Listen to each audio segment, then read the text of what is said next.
Welcome to AI for the Wise, Day 1, the core difference.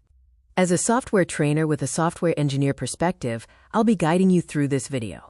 Traditional software relies on computers following specific rules and instructions written by programmers. The code is predictable. Input leads to a fixed output. Think of a simple calculator.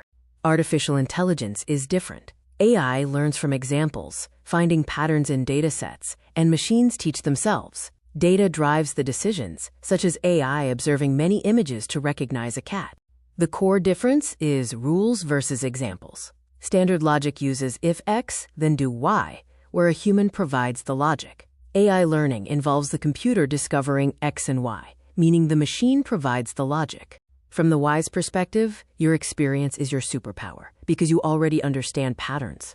AI is a new tool to save time, and you do not need to code to utilize it. In summary, traditional code follows human rules, while AI finds patterns in large datasets. You act as the pilot, not the mechanic. Tomorrow, we will explore generating versus predicting with AI.